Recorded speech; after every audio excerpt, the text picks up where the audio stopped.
wa nchi yetu.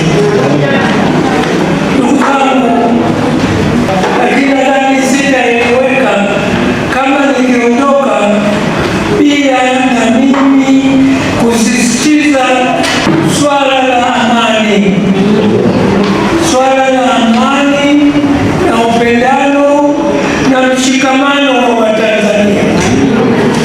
Kwa hiyo kwa Watanzania wenzangu, nawaomba hili swala la Tanzania tulikazanie sana na tujione wote ni ndugu, sisi wote ni watu wamoja, lakini cha msingi sana tulinde swala la amani, kwa sababu amani ndio msingi wa vyote. Mtakumbuka hata Yesu alipoondoka aliwaambia wanafunzi wake, amani yangu nawaachia.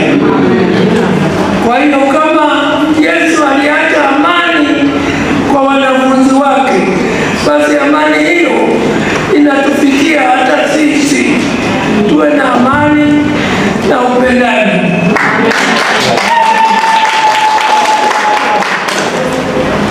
Tujishughulishe na maisha ya sasa. Haijalishi maisha yako unayoyapitia sasa yakoje, shughulika nayo. Haijalishi watu wanasema nini juu yako, lisikuchanganye. Anza maisha mapya na hapo ulipo usimame na usonge mbele kwa jina la Yesu.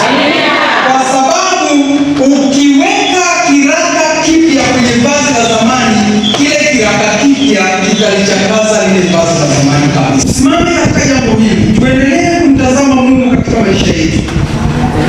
Tuendelee kumtegemea Mungu. Lakini mambo haya yote yanapaswa kutumia hekima hali ya juu.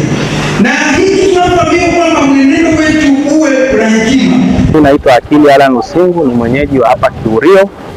Sisi ni vijana, kama mwanzoni tulivyopata kusikia hotuba ya Mheshimiwa Waziri Mkuu mstaafu na makamu wa rais wa kwanza.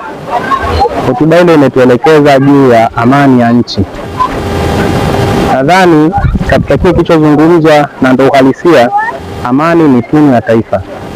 Bila amani sisi kama vijana ni ngumu sana kupata exposure tofauti tofauti. Ile amani tuendelee kuwa nayo na kuirisi vizazi na vizazi.